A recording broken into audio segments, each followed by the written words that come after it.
नमस्ते विद्यार्थी मित्रांनो, आज आपण रसायनशास्त्र केमिस्ट्री बद्दल चर्चा करणार आहे। विद्यार्थी मित्रांनो, एमपीएससीच्या एग्जाम आणि त्यासोबतच इतर जेवढ्या पण गव्हर्नमेंटच्या एग्जाम्स असतात त्याच्यामध्ये आपल्याला जनरल सायन्स हा घटक येतो आणि ह्या जनरल सायन्स सामान्य विज्ञानामध्ये आपल्याला रसायनशास्त्रावरती प्रश्न एग्जामला विचारण्यात येतात। आता ह्या रसायनशास्त्राची तयारी करायची कशी आहे, केमिस्ट्रीमध्ये कोणते कोणते महत्त्वाचे टॉपिक्स आपल्याला वाचायचे आहेत, कोणते स्टेट बुक्स आणि एनसीईआरटीचे कोणते महत्त्वाचे धडे वाचायचे आहेत हे आपण सविस्तर समजून घेऊ। सगळ्यात पहिल्यांदा महत्त्वाचा मुद्दा आपण हे बघून घेऊ की रसायनशास्त्र नेमकं कोणत्या कोणत्या एग्जामला आपल्याला विचारण्यात येणार आहे। तर सगळ्यात अगोदर आपण आपली जी महत्त्वाची एग्जाम आहे एमपीएससी, या एमपीएससीच्या एक्झामिनेशन मध्ये विद्यार्थी मित्रांनो आपल्याला दोन एग्जाम बघायला प्राप्त होईल। एक आहे राज्यसेवा, याला आपण स्टेट सर्व्हिस एक्झाम असं म्हणतो। ह्या पेपरमध्ये जवळपास 6 ते 7 प्रश्न हे आपल्याला केमिस्ट्रीवरती रसायनशास्त्रावरती विचारण्यात येतात, हे लक्षात ठेवा। म्हणजे अंदाजे आपल्याला याच्यावरती 12 ते 14 मार्कांसाठी रसायनशास्त्र आपल्याला राज्यसेवेच्या पूर्व परीक्षेला याच्यावरती आधारित प्रश्न हे विचारत असतात, हा मुद्दा तुम्ही लक्षात घ्या। त्यानंतर आपल्याला एमपीएससी मध्ये कंडक्ट करण्यात येणारी जी संयुक्त परीक्षा आहे, जी कंबाईनची जी एग्जाम आहे, या कंबाईनच्या पेपरमध्ये विद्यार्थी मित्रांनो आपल्याला सर्वांच्या असं लक्षात येईल की याच्यामध्ये जवळपास आपल्याला 3 ते 4 प्रश्न हे रसायनशास्त्रावरती विचारण्यात येतात। म्हणजे साधारणपणे आपल्याला 3 ते 4 मार्क हे पूर्व परीक्षेमध्ये विचारण्यात येतात। त्यासोबतच मित्रांनो 2023 पासून आता ह्या कंबाईनच्या मुख्य पेपरला, म्हणजे हे पूर्व तर झालंच पण परंतु मुख्य पेपरमध्ये पण रसायनशास्त्रावरती प्रश्न येतात आणि ह्या प्रश्नांची संख्या 3 असते, हे तुम्ही लक्षात ठेवा।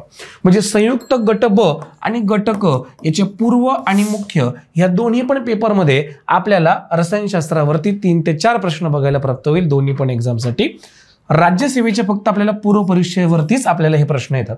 त्यासोबतच विद्यार्थी मित्रांनो आता फार्मासिस्ट वगैरे अशा काही एक्झाम्स सरळ सेवा अंतर्गत भरण्यात येतात। त्यासोबतच जिल्हा परिषदच्या अंतर्गत पण काही पदं भरली जातात। आरोग्य भरतीमध्ये फार्मासिस्ट वगैरे अशी पदं असतात, याच्यासाठी पण आपल्याला केमिस्ट्री हा घटक अत्यंत इम्पॉर्टंट आहे।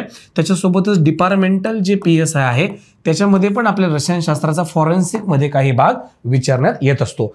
त्या कारणामुळे आपल्याला ही एक्झाम मध्ये रसायनशास्त्र अर्थात केमिस्ट्री व्यवस्थित संपूर्ण करणं हे अनिवार्य आहे। आता हे झाले एक्झाम। आता विद्यार्थी मित्रांनो आपल्याला टॅकल कसं करायचं हे आपण बघणार आहे।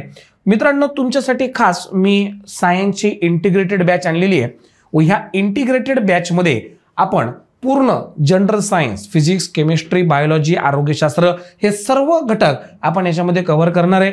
संपूर्ण सामान्य विज्ञानाची ही आपली बॅच आता परीक्षा नीती ह्या ऑनलाईन प्लॅटफॉर्मवरती लाईव्ह सुरू झालेली आहे आणि त्या संदर्भात तुम्हाला काही जर डिफिकल्टी असेल तर तुम्ही विद्यार्थी मित्रांनो 8149307250 दिलेल्या कॉन्टॅक्ट नंबरवरती कॉन्टॅक्ट करू शकतात।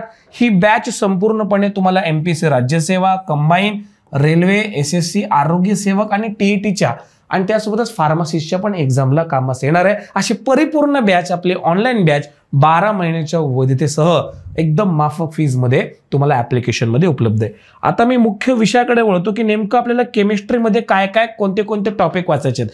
मित्रांनो जर आपल्याला प्रिव्हियस इयर क्वेश्चनचं जर आपण अनालिसिस नाही केलं तर आपण त्या ठिकाणी योग्य मार्क मिळू शकत नाही। जर आपण प्रिव्हियस इयर क्वेश्चनचं व्यवस्थित अनालिसिस केलं तर आपल्याला नेमकं हे कळणार आहे की आपल्याला कोणते टॉपिक करायचे आहेत। केमिस्ट्री एक विशाल एक सब्जेक्ट आहे मित्रांनो। लोक याच्यामध्ये ग्रॅज्युएशन करतात, पोस्ट ग्रॅज्युएशन करतात, पीएचडी करतात, तरी पण त्यांचं केमिस्ट्री पूर्णपणे शिकून होत नसतं, एवढा मोठा विषय। परंतु आपल्याला ते 1 वर्षाच्या आत पोस्ट काढायची आहे, मग आपल्याला त्या ठिकाणी जे प्रश्न ज्या टाईपचे प्रश्न विचारण्यात येतात असले प्रश्न आपल्याला टॅकल जर करायचे असतील तर प्रिव्हियस इयर क्वेश्चन्स वरनं आपल्याला नेमकं कळणार आहे की आपल्याला कोणते कोणते इम्पॉर्टंट टॉपिक करायचे हे तुम्ही लक्षात ठेवा। म्हणजे जे पण विद्यार्थी आर्ट्स कॉमर्स बॅकग्राऊंडचे असो किंवा सायन्स बॅकग्राऊंडचे असो, ते मराठी माध्यमातील असो अथवा इंग्लिश माध्यमातील असो, तुम्ही सर्वांनी पहिल्यांदा प्रिव्हियस इयर क्वेश्चनचं अनालिसिस करणं गरजेचं आहे आणि त्यानुसार मी काही टॉपिक्स तुमच्या समोर आणलेले आहेत। म्हणजे लेटेस्ट पॅटर्न प्रमाणे 2023 असेल, 2022, 21 अशा एक्झामला जे काही प्रश्न आले त्या प्रश्नांवरनं आपण हे काही महत्त्वाच्या टॉपिकची लिस्ट मी तुमच्या समोर तयार केलेली आहे। एवढे जर तुम्ही टॉपिक केले तुम्ही हमखास केमिस्ट्रीमध्ये पैकीच्या पैकी मार्क मिळवू शकतात। मग आपण बघून घेऊ नेमकं कोणते कोणते टॉपिक करायचे आपल्याला। सगळ्यात पहिल्यांदा आपण बघणार आहे द्रवाची अवस्था, याला आपण इंग्लिशमध्ये म्हणत असतो प्रॉपर्टीज ऑफ मॅटर। विद्यार्थी मित्रांनो ह्या प्रॉपर्टीज ऑफ मॅटर मध्ये आपण पदार्थांच्या विविध अवस्था बघणार, स्थायू, द्रव, वायू। त्याच्यानंतर आपण प्लाझ्मा बघणार, बोस आइन्स्टाईन स्टेज बघणार, अशा विविध अवस्था आपल्याला बघायच्या आहेत. त्याला आपण प्रॉपर्टीज ऑफ मॅटर असं म्हणतो. त्याच्यानंतर एमपीएससी आयोगाला अत्यंत महत्त्वाचा टॉपिक, याला मी स्टार करतो, हा टॉपिक तुम्हाला करायचाच आहे कंपल्सरी. याच्यावर फिक्स मध्ये 1-2 प्रश्न एक्झामला असणार आहे. त्या टॉपिकचं नाव आहे अणूची संरचना. याला आपण इंग्लिशमध्ये विद्यार्थी मित्रांनो ॲटॉमिक स्ट्रक्चर असं म्हणत असतो, हे लक्षात ठेवा. मी तुम्हाला मराठी आणि इंग्रजी दोन्ही पण भाषेमध्ये सांगत आहे. दोन्ही विद्यार्थ्यांना याचा फायदा होईल. बॅचमध्ये पण, आपल्या ऑनलाईन बॅचमध्ये पण एखादी कॉन्सेप्ट मराठीमध्ये सांगितल्यानंतर तुम्हाला ती इंग्लिशमध्ये पण सांगण्यात येईल. भाषेचं कोणतंही बॅरियर नसणार आहे. मित्रांनो, अणूची संरचना, ॲटॉम काय आहे, अणूमध्ये कोणते कोणते घटक आहे, इलेक्ट्रॉन, प्रोटॉन, न्यूट्रॉन हे कसे आहेत, ऋषी महर्षी कर्णधांपासनं तर बोहर्स ॲटॉमिक मॉडेलपर्यंत सर्व डिटेल ॲटॉमिक मॉडेल बघणार. आणि एक माझा अनुभव सांगतो, माझ्या मागच्या 7 ते 8 वर्षाच्या टीचिंगच्या अनुभवातनं केमिस्ट्रीमध्ये सुरुवातीचे जे काही टॉपिक्स आहे, स्टार्टिंगचे जे काही टॉपिक आहे, हे टॉपिक इतके महत्वाचे आहेत. जर हे टॉपिक कळाले तर संपूर्ण केमिस्ट्रीच तुम्हाला कळून जाणार आहे, हे लक्षात ठेवा. म्हणजे जर तुम्ही अणूची संरचना जर केली तरच तुम्हाला रासायनिक अभिक्रिया, रासायनिक बंध कळणार आहे, तरच तुम्हाला मूलद्रव्य कळणार आहे, तरच मूलद्रव्य कळले तरच तुम्हाला धातू आणि अधातू मूलद्रव्य कळणार आहे, तरच तुम्हाला कार्बनिजक कळणार आहे, हे लक्षात ठेवा. इथं लॅडर सिस्टम आहे, सुरुवातीच्या टॉपिक्सवरती त्याचे पुढचे टॉपिक्स अवलंबून असतात. म्हणून रसायनशास्त्राचा अभ्यास करत असताना तुम्ही निवडक अभ्यास करा असं मी कधीच तुम्हाला सजेस्ट करणार नाही. बायोलॉजीमध्ये तसं करता येऊ शकतं. तुम्ही रक्ताभिसरणचा अभ्यास केला, तुम्ही उत्सर्जन संस्थेचा अभ्यास केला, 2 अलग अलग अभ्यास आहे, काही अडचण नाही. परंतु विद्यार्थी मित्रांनो, केमिस्ट्रीचा अभ्यास करत असताना टॉपिकची लिंक लावावी लागते. आणि केमिस्ट्रीमध्ये जर तुम्हाला मार्क मिळवायचे असतील, रसायनशास्त्रामध्ये जर तुम्हाला मार्क मिळवायचे असेल, तर मी तुम्हाला आता एक महत्त्वाची गोष्ट क्लिअर करून देतो. तुमचा अभ्यास कॉन्सेप्ट ओरिएंटेडच पाहिजे. जर तुमच्या संकल्पना क्लिअर नसतील तर या विषयामध्ये मार्क भेटत नाही. मग आता 8वी 9वी 10वी मध्ये पण ज्या विद्यार्थ्यांनी विज्ञानचा व्यवस्थित अभ्यास केलेला नाहीये आणि तो येऊन या ठिकाणी एमपीएससीचे फॉर्म भरतो आणि मग त्याला एक्झाममध्ये केमिस्ट्रीचे जे प्रश्न अवघड वाटू लागतात, त्याला शब्द अवघड वाटू लागतात, मग अशा वेळेस त्या विद्यार्थ्याचे मार्क चुकतात. आपल्याला या शब्दांशी मैत्री करायची, हा विषय 0 पासून व्यवस्थित शिकून घ्यायचा, व्यवस्थित मानसिकता आपल्याला करायची की आपल्याला काहीतरी शिकायचंय, आपल्याला काहीतरी कॉन्सेप्ट क्लिअर करायचे आहेत. अशा अनुषंगाने जर आपण शिकत गेलो तर केमिस्ट्री सारखा सोपा विषय कोणताही नाही, हे लक्षात ठेवा. त्याच्यानंतर सगळ्यात इम्पॉर्टंट आणखीन पुढचं रासायनिक अभिक्रिया टॉपिकला मी स्टार करतो. रासायनिक अभिक्रियेला आपण मित्रांनो केमिकल रिॲक्शन्स म्हणत असतो. सकाळी उठल्यापासून रात्री झोपेपर्यंत केमिकल रिॲक्शन्सच होतात. आपण श्वास घेतो म्हणजे काय, ऑक्सिजन जातो कुठे, फुफ्फुसामध्ये, फुफ्फुसामधनं आरबीसी मधनं ऑक्सिजन पेशींपर्यंत जातो, पेशी ऑक्सिजन घेतात, ग्लुकोज पासून ऊर्जा तयार करतात एटीपीच्या स्वरूपात आणि कार्बन डायऑक्साईड परत सोडतात. ही एक केमिकल रिॲक्शन असतं आहे. म्हणजे आपण जे जीवन जगतोय आपल्या बॉडीमध्ये पण असंख्य केमिकल रिॲक्शन होतात. तुम्ही चपाती खाल्ली, चपाती तुमच्या पोटात गेली, त्याच्यावरती अमायलेज नावाची विकर बसले, त्या चपातीच्या ग्लुकोजमध्ये रूपांतर झालं, ही पण एक केमिकल रिॲक्शन आहे. म्हणजे विद्यार्थी मित्रांनो, सकाळी उठल्यापासून रात्री झोपेपर्यंत, इव्हन झोपेमध्ये पण केमिकल रिॲक्शन्स आपल्या बॉडीमध्ये आणि आपल्या सर्वत्र सुरू असतात. लोखंडाचं गंजणे केमिकल रिॲक्शन आहे. ऍपल कट केला, ऍपल लाल रंगाचं पडतं, केमिकल रिॲक्शन आहे. तुम्ही सकाळी टूथपेस्ट पासनं तर रात्री झोपेपर्यंत जे काही गोष्टी वापरतात त्या सगळ्या केमिकल रिॲक्शनचंच प्रॉडक्ट आहे, लक्षात ठेवा. आणि म्हणून केमिकल रिॲक्शन्स आपल्याला एक्झामला येतात, हे खूप इम्पॉर्टंट आहे हा टॉपिक. आणि याच्यावर मग याचे अलग अलग प्रकार असतात. मग काही केमिकल रिॲक्शन झाले, आता फटाका फुटणे म्हणजे काय, फटाका फुटणे म्हणजे त्या ठिकाणी थर्मल रिॲक्शन झाली, म्हणजे त्याच्यामध्ये केमिकल रिॲक्शन होऊन उष्णता बाहेर पडली. म्हणजे काही रिॲक्शन झाल्यानंतर उष्णता बाहेर पडते, परंतु काही रिॲक्शन होण्यासाठी उष्णता द्यावी पण लागते. मग एंडोथर्मिक, एक्झोथर्मिक असे केमिकल रिॲक्शन्स असतात. काही डिस्प्लेसमेंट, डबल डिस्प्लेसमेंट असे प्रकार आहेत. सगळे टेक्निकल टर्म एकदम सोप्या भाषेत सांगेल, फक्त लेक्चर व्यवस्थित बघायचं. लेक्चर रेकॉर्डेड स्वरूपात असेल किंवा लाईव्ह लेक्चर तुम्ही जे ॲप्लिकेशनमध्ये सध्या बघत आहात हे व्यवस्थित क्लिअर, क्रिस्टल क्लिअर पाहून घ्यायचं. डाऊट डिफिकल्टीची व्यवस्था पण आपण त्या ठिकाणी प्रोव्हाइड केलेली आहे. विद्यार्थी मित्रांनो, मग अशा पद्धतीने शिकून घेतलं तर डेफिनेटली याच्यात मार्क पडतात. पुढचा टॉपिक आहे आम्ल आम्लारे. याच्यावरती प्रश्न एक्झामला येतात. याला आपण ऍसिड्स अँड बेस असं म्हणतो. याच्यामध्ये आजकाल 11-12 लेवलचा पण घटक विचारण्यात येतो. त्याच्यानंतर आहे मूलद्रव्यांचं वर्गीकरण. याला मी जरा IMP करून ठेवतो. बघा, अणूची संरचना ॲटॉमिक स्ट्रक्चरला IMP केले, रासायनिक अभिक्रियेला मी IMP केलंय. मूलद्रव्यांचं वर्गीकरण याला आपण म्हणत असतो मित्रांनो क्लासिफिकेशन ऑफ एलिमेंट्स. याला आपण क्लासिफिकेशन ऑफ एलिमेंट्स म्हणतो. विद्यार्थी मित्रांनो, प्राचीन भारतीय वैज्ञानिकांनी पंचमहाभूतांपासून आपलं शरीर बनले असं सांगितलं होतं. मॉडर्न डेज मध्ये आपण त्याला मूलद्रव्य असं म्हणतो. सध्या 118 प्लस मूलद्रव्य मॉडर्न पिरियोडिक टेबल मध्ये आहे. तुम्ही मला सगळे मूलद्रव्य आणून द्या एका ताटामध्ये, मी तुम्हाला पूर्ण ब्रह्मांड निर्माण करून दाखवू शकतो.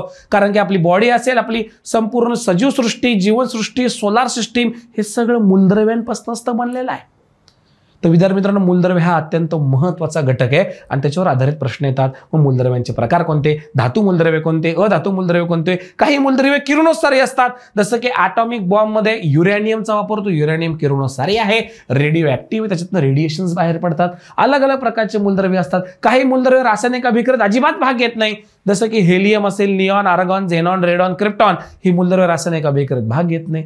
तर भाग का नाही घेत ते आपण पुढे डिटेलमध्ये बघणार आहे. तर अशा पद्धतीचे मूलद्रव्यांचं वर्गीकरण इम्पॉर्टंट टॉपिक हे तुम्हाला एक्झामला येणार आहे. त्याच्यानंतर 2023ला ना धातू आणि धातूंच्या संमिश्रणावरती प्रश्न होता. याला आपण मेटल अँड अलॉय असं म्हणतो.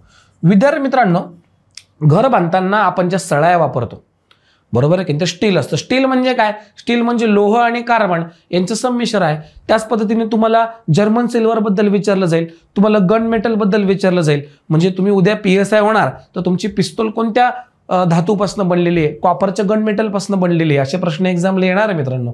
हे तुम्ही लक्षात ठेवा. स्टेनलेस स्टील काय असतं, हे गंज विरोधी लोखंड आहे. नॉर्मल लोखंड गंजून जातं, पण स्टेनलेस स्टील कधीही गंजत नाही. त्याचा वापर वैद्यकीय उपकरणांमध्ये होतो, घरातील भांड्यांमध्ये त्याचा उपयोग होतो, सर्जिकल इन्स्ट्रुमेंटमध्ये स्टेनलेस स्टीलचा वापर होतो, गाड्यांच्या इंजिनच्या पार्टमध्ये त्याचा वापर होतो. म्हणजे अशा पद्धतीचे प्रश्न एक्झामला येतात, त्याच्या ॲप्लिकेशनवरती प्रश्न येतात, ते समजणं गरजेचं आहे.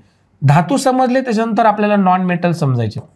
काही इम्पॉर्टंट नॉन मेटल आहे. तसं आगकाडी बनण्यासाठी काय पाहिजे, आगकाडी बनण्यासाठी फॉस्फरस पाहिजे. मग फॉस्फरसचे कोणते प्रकार आहे, रेड फॉस्फरस, व्हाईट फॉस्फरस. मग आपल्याला हे कळलं पाहिजे. काही महत्त्वाचे अधातू असतात, त्या अधातूंबद्दल आपल्याला, जसं की ऑक्सिजन असेल, नायट्रोजन असेल, नायट्रोजनचं काय रोल आहे, नायट्रोजन फिक्सेशन कसं होते, सगळं आपण अधातू नॉन मेटलमध्ये बघणार आहे. त्यानंतर केमिस्ट्रीमधील सगळ्यात राजा टॉपिक सांगतो मी तुम्हाला. हा टॉपिक करायचा म्हणजे करायचाच. थोडा लेंदी टॉपिक आहे, इम्पॉर्टंट आहे खूपच. हा टॉपिक खूपच इम्पॉर्टंट आहे. जर तुम्हाला MPSC मध्ये मार्क मिळवायचे असतील केमिस्ट्रीमध्ये, तर एकच महत्त्वाचा टॉपिक सांगतो, कार्बनी जग. तसं मी तुम्हाला फिजिक्सच्या सेशनमध्ये प्रकाश आणि ध्वनी सांगितलं, तसं केमिस्ट्रीमध्ये कार्बनी जग इम्पॉर्टंट आहे. याला आपण मित्रांनो वर्ल्ड ऑफ कार्बन असं म्हणतो, हे लक्षात ठेवा. मित्रांनो, ही संपूर्ण सृष्टीच कार्बनची बनलेली आहे. जेवढे पण संयुग आहे 95-99% संयुगांमध्ये कार्बनच आहे. आपण जे खातो त्याच्यामध्ये पण कार्बन आहे. जसं की कार्बोहायड्रेट, प्रोटीन, फॅट्स कार्बन आहे. आपण गाडीमध्ये पेट्रोल भरतो ते पण कार्बन आहे, त्याला हायड्रोकार्बन असं म्हणतो आपण. आपल्या पेशींमध्ये पण कार्बन आहे, ग्लुकोजमध्ये पण कार्बन आहे. जवळपास जेवढे पण संयुग आहे कार्बन त्याच्यामध्ये आहे, म्हणून त्याला कार्बनी जग असं नाव दिलं. जग म्हणजे सृष्टी एक प्रकारची, त्याच्यामध्ये खूप सारे कार्बनी कंपाऊंड्स आहेत. मग याच्यामध्ये काही टेक्निकल टर्म आहेत, अल्केन, अल्किन, अल्काइन काय आहे, याचा अभ्यास आपल्याला खूप व्यवस्थित करावा लागतो. खास करून आपल्याला 11th आणि 12th लेवलचे पण घटक याच्यामध्ये बघणं गरजेचं आहे. जसं की अल्डेहाइड्स, कीटोन्स, कार्बोक्झिलिक ऍसिड हे काही फंक्शनल ग्रुप आहे, याच्यावरती प्रश्न येतो. मागच्या वेळेस नेल पॉलिश रिमूव्हरला काय म्हणतात, ऍसिटोन म्हणतात, असा प्रश्न एक्झामला आला होता. त्यानंतर आताचा 23-24 ट्रेंड सांगतो.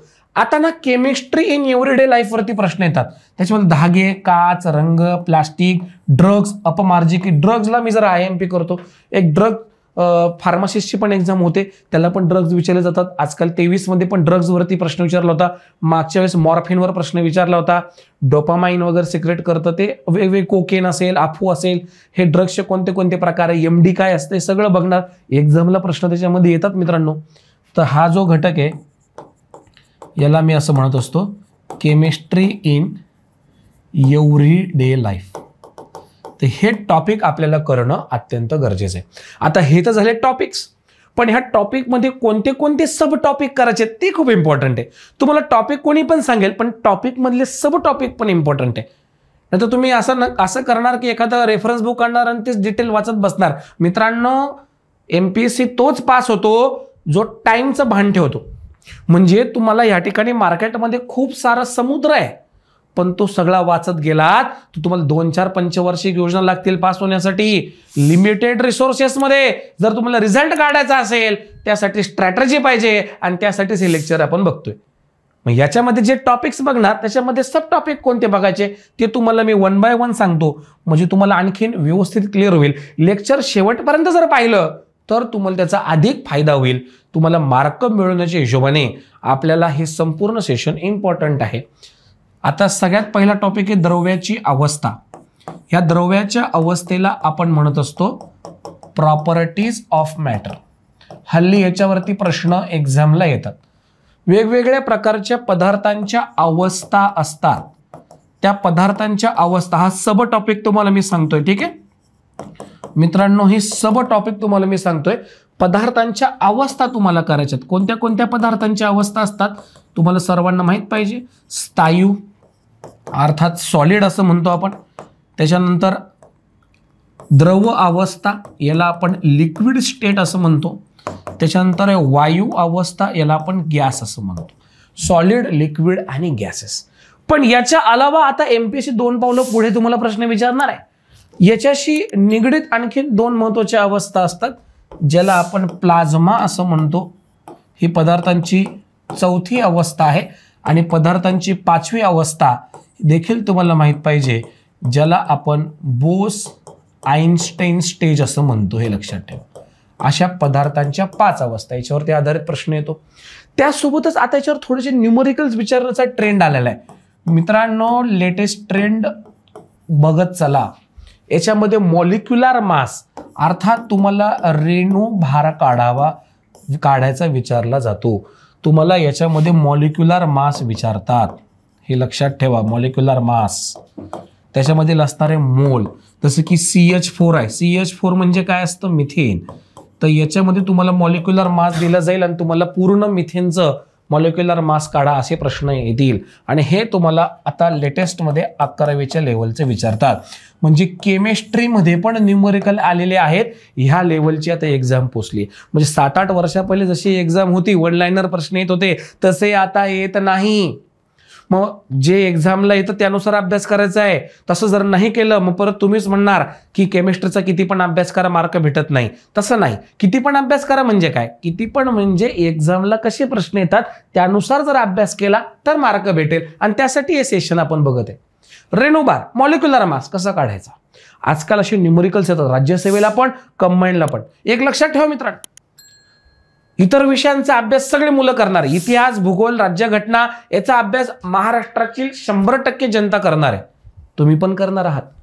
पण तुम्हाला ह्या जर स्पर्धेमध्ये जिंकायचं असेल तर इतर मुलं जे करत नाही ते तुम्हाला करायचंय. इतर मुलं गणित बुद्धिमत्ता करत नाही, इतर मुलं सामान्य विज्ञान करत नाही, अर्थशास्त्र करत नाही. ह्या विषयांवर तुम्ही फोकस केलं. इतर मुलं करंट अफेअर्स देखील करत नाही. ह्या विषयांना जर तुम्ही फोकस केलं तर तुम्ही इतरांपेक्षा पुढे जाणार. शेवटी ही स्पर्धा आहे. तुम्ही जर टॉप लिस्टमध्ये आलं तर तुमचं सिलेक्शन होणार आहे. ही स्पर्धा असल्या कारणामुळे, जसं की रेसिंगमध्ये कसं जो पहिले धावतो तो विन आहे, तसं इथे पण आहे. मग तुम्हाला मार्क मिळवण्यासाठी इतर मुलं पण जे काही करत नाही ते आपण करायचं. इथं एक्स्ट्रा 1-1 मार्कासाठी एफर्ट्स घेणे आपल्याला. लक्षात घ्या, 40 मार्क मिळवणं सोपं आहे हो, परंतु 40 करणं 49चा कट ऑफ गाठण्यासाठी खूप मेहनत घ्यावी लागते. हे लक्षात ठेवा. आणि त्यासाठी आपल्याला 1-1 प्रश्न वेचायचा आहे अक्षरशः. त्यामध्ये आपल्याला न्यूमरिकल्स, रेणुभार हे कळणं खूप गरजेचं आहे. द्रव्याची अवस्था झालं. सेकंड, अणूची संरचना. मी तुम्हाला इथं आताच लिहून देतो. It is the most important topic. आणि मी तुम्हाला आता स्पष्ट करतो, जर तुम्हाला ॲटॉमिक स्ट्रक्चर कळाला, तर तुम्हाला संपूर्ण केमिस्ट्री कळालं. तुम्ही म्हणता सर असं का बरं बोलताय. मित्रांनो, हे जगच अणूंचं बनलेलं आहे. आणि रासायनिक अभिक्रिया, रासायनिक बंध अणूंमध्येच तयार होतात. जर तुम्हाला अणू कळला तरच विद्यार्थी मित्रांनो तुम्हाला रासायनिक अभिक्रिया, रासायनिक बंध कळणार आहे. मग याच्यामध्ये आपल्याला बघायचं काय, याच्यामध्ये विद्यार्थी मित्रांनो आपण महर्षी कणाद यांनी काय केलं हे बघणार. त्याच्यानंतर आपण डेमोक्रिटस यांचं आपण मॉडेल बघणार. त्याच्यानंतर आपण डाल्टनचं मॉडेल बघणार. त्याच्यानंतर जे थॉमसनने काय सांगितलं, इलेक्ट्रॉनचा शोध लावला ते आपण बघणार. गोल्ड फॉईल एक्सपेरिमेंट रुदरफोर्डने केला ते आपण बघणार. त्याच्यानंतर सगळ्यात शेवटी बोहर्स ॲटॉमिक मॉडेल आहे ते आपण बघणार. आता मी स्पष्ट करतो, बोहर्स ॲटॉमिक मॉडेल जर कळालं ना जिंकलात तुम्ही अक्षरशः. कारण बोअर्स ॲटॉमिक मॉडेलमधूनच तुम्हाला कळणार आहे. आता एक उदाहरण तुम्हाला देऊन सांगतो कसं म्हणतोय मी. सोडियम आहे आणि हा क्लोरीन आहे, यांच्यात रासायनिक अभिक्रिया करतो. मीठ खातात की नाही, मीठ म्हणजे काय आहे, सोडियम आणि क्लोरीन, याला आपण सोडियम क्लोराईड म्हणतो. आता होतं असं की सोडियम काय करतो, क्लोरीनला एक इलेक्ट्रॉन देतो आणि या दोघांमध्ये बॉन्ड निर्माण होतो. सोडियम हा पण एक मूलद्रव्य, क्लोरीन हा पण एक मूलद्रव्य. सोडियम धातूमध्ये येतो, क्लोरीन अधातूमध्ये येतो. मग असं का होतं बरं, सोडियमच एक इलेक्ट्रॉन क्लोरीनला देतो, क्लोरीन का एक इलेक्ट्रॉन सोडियमला देत नाही, असं का होतं बरं. सोडियम क्लोरीनचीच अभिक्रिया का होते, इतरांसोबत त्यांची रिॲक्शन लवकर का नाही होत, काय कारण आहे, तर याच्या मागचं कारण आहे संयोजा, व्हॅलेन्सी, इलेक्ट्रॉन देणं घेण्याची क्षमता. आणि हे सगळं तुम्हाला बोअर्स ॲटॉमिक मॉडेलमधनं कळणार आहे आपल्या लेक्चर्समध्ये. येते लक्षात. म्हणजे जर तुम्हाला बोअर्स ॲटॉमिक मॉडेल कळलं तर तुम्हाला केमिकल रिॲक्शन, हे बघा केमिकल रिॲक्शन पार्ट नाही करायच्यात, केमिकल रिॲक्शन का होतात हे समजून घेतलं तर प्रश्न कसा जरी फिरून आला तुम्हाला त्याचं उत्तर सांगता येईल. हा म्हणण्याचा उद्देश आहे माझा. लेक्चर बघत असताना आता हे विसरून जायचं की तुम्ही कोणती एक्झाम देताय, काय देताय. तुम्ही फक्त लक्षात घ्यायचं तुम्ही आता विज्ञान शिकून घेताय, याच्यामध्ये कॉन्सेप्ट शिकून घेताय. आणि एकदा जर तुमची थोरली कॉन्सेप्ट आली, प्रश्न उदाहरण कसं पण येऊ द्या, तुम्हाला ते प्रश्न टॅकल करता येईल, हे लक्षात ठेवा. म्हणून ॲटॉमिक स्ट्रक्चर खूप इम्पॉर्टंट आहे. डायरेक्टली प्रश्न याच्यावरती येतात. खूप महत्वाचा धडा आहे हा. आणि याच्यावरती तुम्हाला मी एवढं पण सांगतो, क्वांटम नंबर्स नावाचा एक घटक आहे.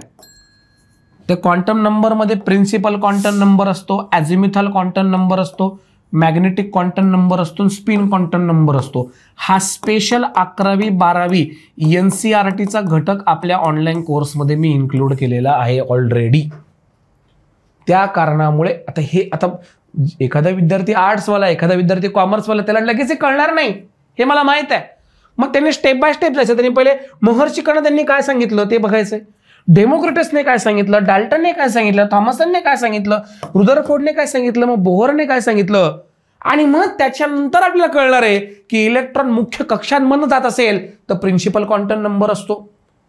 इलेक्ट्रॉन जर सब ऑर्बिटलमध्ये जात असेल तर अॅझिम्युथल क्वांटम नंबर असतो. इलेक्ट्रॉन जर क्लॉकवाईज अँटी क्लॉकवाईज फिरत असेल तर मॅग्नेटिक क्वांटम नंबर असतो. इलेक्ट्रॉन स्वतःभोवती फिरत असेल तर स्पिन क्वांटम नंबर असतो. हे तेव्हा जाऊन कळतं आणि त्यासाठी पहिले बेसिक पासून शिकावं लागतं. शिकलं तर हळूहळू तुम्हाला समजेल, मग हळूहळू तुमचा कॉन्फिडन्स डेव्हलप होईल. मित्रांनो, जिमला गेल्या गेल्या लगेच बॉडी तयार होते का आपली, नाही होत. ग्रॅज्युअली आपली बॉडी इन्क्रीज होते. तसंच आहे इथे. तुम्ही स्टेप बाय स्टेप लेक्चर बघा फक्त, ठीक आहे, तुम्हाला 100% कळेल. नाही कळलं तुम्ही 10 वेळेस विचारा. अशी सुविधा आपल्या परीक्षानिधीच्या ऑनलाईन प्लॅटफॉर्मवरती आपण उपलब्ध मुलांना करून दिली. 10 वेळेस विचारू शकता, 10 वेळेस. आपली टीम ही पूर्ण तुमच्यासाठी 24/7 काम करते. विद्यार्थी मित्रांनो, तुम्ही फक्त ह्या ठिकाणी अभ्यास करायचा आहे बस. कारण की अभ्यास, रिव्हिजन, सातत्य जो विद्यार्थी ठेवतो तोच सक्सेसफुल होणार आहे, हे तुम्ही लक्षात ठेवा. ग्रॅज्युअली स्टेप बाय स्टेप अभ्यास करायचा आहे. केमिस्ट्रीमध्ये तुम्ही असे निवडक टॉपिक उचलून अभ्यास नाही करू शकत. हा क्रमानेच अभ्यास करावा लागणार. त्यातील अणूची संरचना हा टॉपिक इम्पॉर्टंट आहे. अणूची संरचना कळल्यानंतर तुम्हाला ह्या ठिकाणी केमिकल रिॲक्शनचा अभ्यास करायचा आहे. केमिकल रिॲक्शनच्या पहिले मी एक छोटा टॉपिक अजून ऍड करून घेतो. याला आपण केमिकल बॉन्ड असं म्हणतो. आता मागे त्यांनी विचारलं की डायमंडमध्ये कोणता बॉन्ड असतो. डायमंड म्हणजे हिरा. तर डायमंडमध्ये विद्यार्थी मित्रांनो कोव्हॅलंट बॉन्ड असतो. याला सहसंयोजा बंध असं म्हणतो. हे तुम्ही लक्षात ठेवा. मग सहसंयोजा बंध म्हणजे काय, जो बंध फक्त 2 नॉन मेटलमध्ये तयार होतो त्याला सहसंयोजा म्हणतात. डायमंडमध्ये कार्बन कार्बन असतो आणि कार्बन कार्बन मधील असणारा बॉन्ड म्हणजेच डायमंड आहे. तर कार्बन नॉन मेटलमध्ये येतो. नॉन मेटलमधील असणाऱ्या बंधाला आपण कोव्हॅलंट बॉन्ड म्हणतोय, लक्षात ठेवा. त्यासोबतच आपल्याला विविध बॉन्डवरती प्रश्न येतो, केमिकल रिॲक्शन्सवरती प्रश्न येतात. आजकाल ना असा ट्रेंड आहे, तुम्हाला ना विद्यार्थी मित्रांनो ह्याच्यामधील अँगल पण विचारला जातो. तुम्हाला बॉन्ड अँगल प्लस तुम्हाला एन्थाल्पी अशा काही इम्पॉर्टंट कन्सेप्ट 11वी मध्ये आहे, ते आपल्याला बघायचे. नुसतं बायोलॉजीचं फार अभ्यास करून होत नसतं. फिजिक्स, केमिस्ट्री आणि बायोलॉजीचा आपल्याला एक बॅलन्स वेने अभ्यास करायचा तर आपल्याला विज्ञानामध्ये मार्क भेटेल. तर हे संपूर्ण टॉपिक आपल्या कोर्समध्ये मी तुम्हाला उपलब्ध करून दिलाय, ते तुम्ही पाहू शकता. त्याच्यानंतर आम्ल, आम्लारी, ऍसिड अँड बेस, आता 2 वर्षापासून याच्यावरती काही प्रश्न व्यवस्थित आला नाही, कंबाईनला एखादा प्रश्न आला असेल, पण टॉपिक आपण सोडू शकत नाही, इम्पॉर्टंट आहे दैनंदिन जीवनात. जसं की लिंबूमध्ये सायट्रिक ऍसिड असतं, मुंगीच्या दंशामध्ये फॉर्मिक ऍसिड असतं, बरोबर आहे की नाही, गवतामध्ये बेंझोइक ऍसिड असतं, चिकूमध्ये ॲस्कॉर्बिक ऍसिड असतं. असे प्रश्न एक्झामला येतात मित्रांनो. आपलं रक्त हे बेसिक इन नेचर आहे, तुम्ही लक्षात ठेवा. चिंचामध्ये टार्टारिक ऍसिड असतं, येते लक्षात. अशा पद्धतीचे प्रश्न. बेस, साबणामध्ये बेस असतो, कपडे धुण्याच्या साबणामध्ये सोडियम हायड्रॉक्साईड असतं, तोंड धुण्याच्या साबणामध्ये पोटॅशियम हायड्रॉक्साईड असतो, येते लक्षात. आणि जेव्हा हे ऍसिड आणि बेस एकत्र येतात, जेव्हा पण हे ऍसिड आणि बेस एकत्र येतात, तेव्हा याच्यापासून मिनरल तयार होतात, तेव्हा याच्यापासून सॉल्ट तयार होतो, हे लक्षात ठेवा.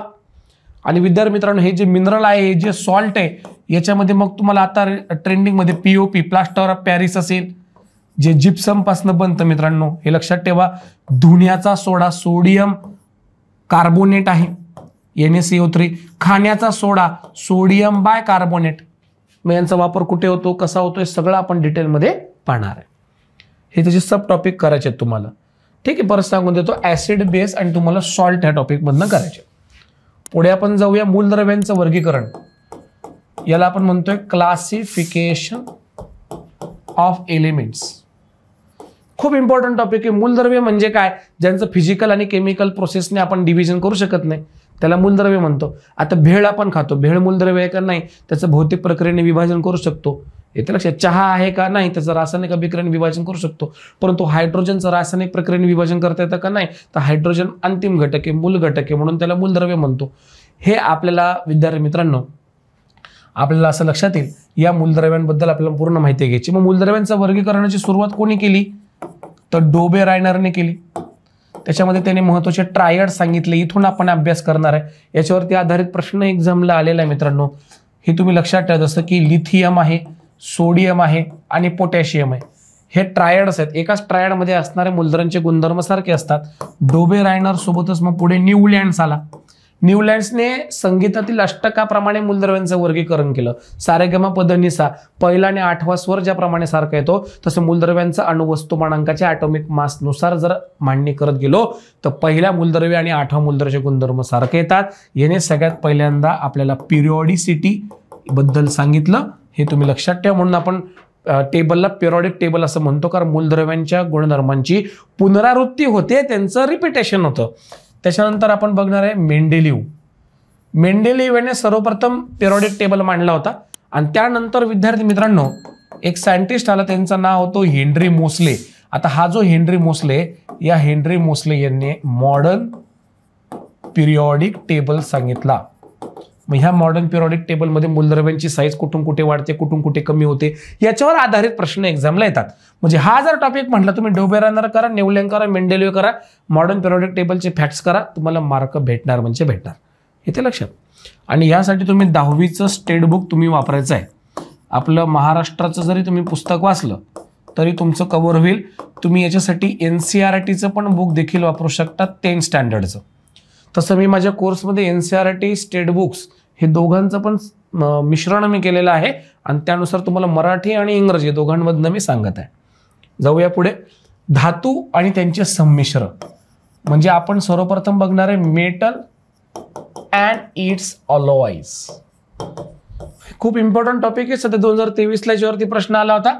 जसं की तुम्हाला माहित असायला हवं, स्टेनलेस स्टीलमध्ये काय आहे, कोणता कोणता घटक. जसं स्टेनलेस स्टीलमध्ये मित्रांनो लोखंड आहे, स्टेनलेस स्टीलमध्ये कार्बन आहे, आणि 14% याच्यामध्ये ना मित्रांनो क्रोमियम असतं. आता हे 14% क्रोमियम टाकल्यामुळे लोखंड गंजतच नाही, म्हणून त्याला गंज विरोधी किंवा स्टेनलेस स्टील असं म्हणतो. त्याच पद्धतीने gun metal, copper gun metal असेल. आता मागे 2023ला जर्मन सिल्वरवरती प्रश्न आला होता. हे बारीक सारीक गोष्टी मुलं करत नाही, आणि नेमकं बारीक सारीक गोष्टी आपल्याला मार्क मिळवून देतात, हे लक्षात ठेवा. एक एक प्रश्न खूप इम्पॉर्टंट आहे, एक एक प्रश्न खूप इम्पॉर्टंट आहे एक्झामला. तुम्ही एकटे एक्झाम नाही देत आहात, 4-5 लाख जनता एक्झाम देत आहे. जागांची संख्या हजाराच्या पण आत आहे. अशा वेळेस पास होण्यासाठी आपल्याला एक एक प्रश्न, एक एक बीटकडे मेहनत घ्यावी लागते, हे तुम्ही लक्षात ठेवा. जर तुम्ही इथं हार मांडली, बोर झालं म्हणून जर सोडून दिलं आणि हेच प्रश्न एक्झामला आला, परत आहे पुढच्या वर्षी फॉर्म भरायची वेळ.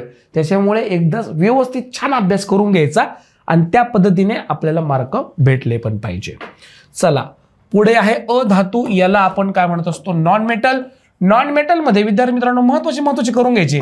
सिलिकॉन तसे मेटलॉइड्स आहे, कार्बन आहे, कार्बननी जग आपण पुढे बघणार पण आहे, फॉस्फरस आहे, असे इतर जसं की ऑक्सिजन आहे, नायट्रोजन आहे, असे महत्वाचे. आता कोणता नॉन मेटल हा लिक्विड स्टेट मध्ये असतो, तो ब्रोमीन असतो. याच्यावर आधारित प्रश्न येतो. आयोडीन वरती आधारित प्रश्न येतो. आयोडीनच्या कमतरतेमुळे गोइटर आजार होतो. मिठातून आपल्याला आयोडीन भेटते, ते थायरॉइडच्या ग्रंथींसाठी आवश्यक आहे. असे महत्वाचे घटक आपण बघणार. पुढे कार्बनी जग, याला मी 3 स्टार देऊन टाकतो. It is a most IMP topic. याला आपण वर्ल्ड ऑफ कार्बन म्हणतो. पण तुम्हाला याच्यात वाचायचं काय हे पहिले स्पष्ट करून घ्या. याच्यातले सब, कारण की हा टॉपिक खूप मोठा आहे.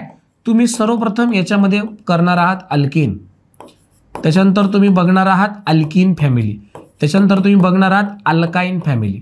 खूप वेळेस दरवर्षी लागोपाठ अल्केनवर प्रश्न आहे, म्हणजे आहे, ही फिक्स याच्यावरती प्रश्न आहे. जसं की अल्केनचा फॉर्म्युला आहे CnH2n+2, एक्झामला विचारतात. अल्किनचा फॉर्म्युला CnH2n, अल्काईनचा फॉर्म्युला CnH2n-2. प्रश्न येणार म्हणजे येणार.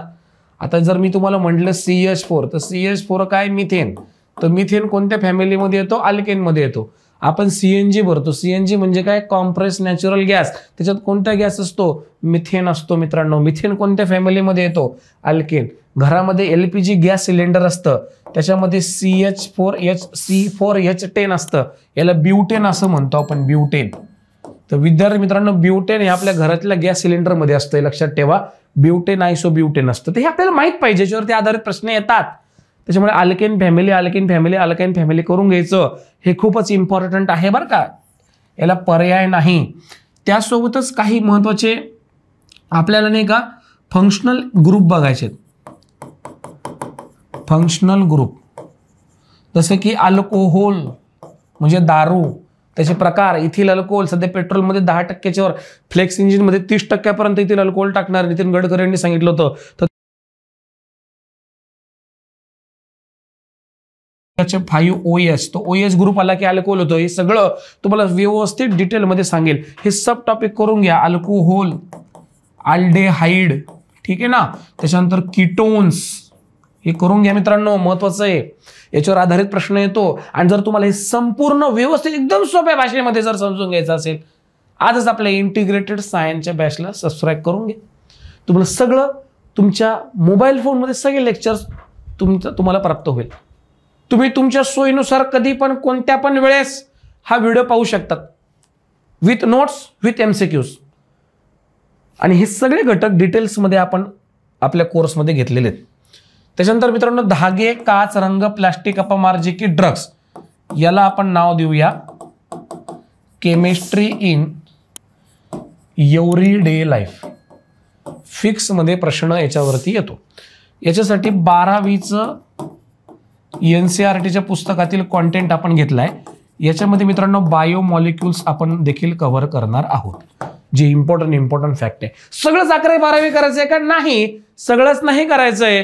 निवडक टॉपिक, म्हणून तर हे सेशन घेतोय आपण. सगळंच पुस्तक वाचायला गेलं तर तुम्ही मग सायंटिस्ट होणार. आपल्याला सायंटिस्ट नाही व्हायचे, आपल्याला या ठिकाणी एक्झाम क्रॅक करायची, हे लक्षात ठेवा. Smart work. पहिले कावळा यायचा, मडक्यात दगड टाकायचा, मग पाणी वरती यायचं, हे झालं हार्ड वर्क. मित्रांनो, आजच्या जमान्यातील कावळा हा स्ट्रॉ घेऊन येतो, मडक्यात टाकतो, स्ट्रॉने पाणी ओढतो, हे झालं स्मार्ट वर्क. तुम्ही जर स्मार्ट वर्क करणार, कमी कालावधीमध्ये तुमचा चांगला रिझल्ट येणार, हे तुम्ही लक्षात ठेवा. मग हे जेवढे टॉपिक सांगितलं एवढेच करा तुम्ही बस. याच्या व्यतिरिक्त कोणी तुम्हाला काही सांगो, जसं की इलेक्ट्रोकेमिस्ट्री आहे, एक धडा आहे, तुम्हाला सांगितलं हा करा, नाही करायचा. इनपुट आउटपुट रेशो, एखादा प्रश्न आला जरी, लक्षात ठेवा तो 90% जनतेला जमत पण नसतो. तर अशा प्रश्नांकडे जायचं पण नाही आपल्याला. आपल्याला मॉडरेट लेवलमध्ये खेळायचं. 15 प्रश्न जर सामान्य विज्ञानाचे असेल तर 10-12 मार्क मिळवायचे. तुम्ही कॉम्पिटिशनमध्ये विन आहात, हे तुम्हाला मी सांगतो. मग तुम्ही रेफरन्स बुक याच्यामध्ये कोणते कोणते वाचणार आहात हे तुम्हाला मी एकदा स्पष्ट करून देतो. तर विद्यार्थी मित्रांनो, लक्षात ठेवा, याच्यासाठी रेफरन्स बुक तुम्ही घेणार आहात 8वी पासून. 8वी, 9वी, 10वी याचं तुम्ही स्टेट बुक करणार आहात. त्याच्यानंतर 11वी प्लस 12वीचे काही निवडक पुस्तकांचा अभ्यास करणार. सिमिलरली 9वी आणि 10वीचं NCERT तुम्हाला करायचं आहे. आणि 12वीचं NCERTचं पुस्तक मध्ये तुम्हाला एकच टॉपिक करायचं आहे, तो सांगून देतो, chemistry in everyday life. Chemistry in everyday life. आणि मला माहिती आहे की बरेच जणांचं सायन्स बॅकग्राऊंड नसल्यामुळे त्यांना डायरेक्ट हे घेऊन कव्हर करणं अवघड वाटतं. अशा मुलांनी जर बॅच जॉईन केली तर त्यांना हे संपूर्ण एकदम, माझी भाषा एकदम सोप्या भाषेत सांगेल. मराठीमध्ये पण ती कॉन्सेप्ट असणार आपली, इंग्लिशमध्ये पण असणार आहे, हे लक्षात ठेवा. नोट्स, त्याचे PYQs आणि प्रॅक्टिस MCQ टॉपिक वाईज आणि फुल लेंथ, हे सगळं तुम्हाला एकाच ॲप्लिकेशनमध्ये बघायला मिळेल, आपल्या परिक्षणितेच्या ॲप्लिकेशनमध्ये. आणि आपला हा जो कोर्स आहे हा आता लाईव्ह केलेला आहे मित्रांनो. आपण बिलकुल वेळ न वाया घालवता तुम्ही आजच या चॅनलला सबस्क्राईब करून घ्यायचं.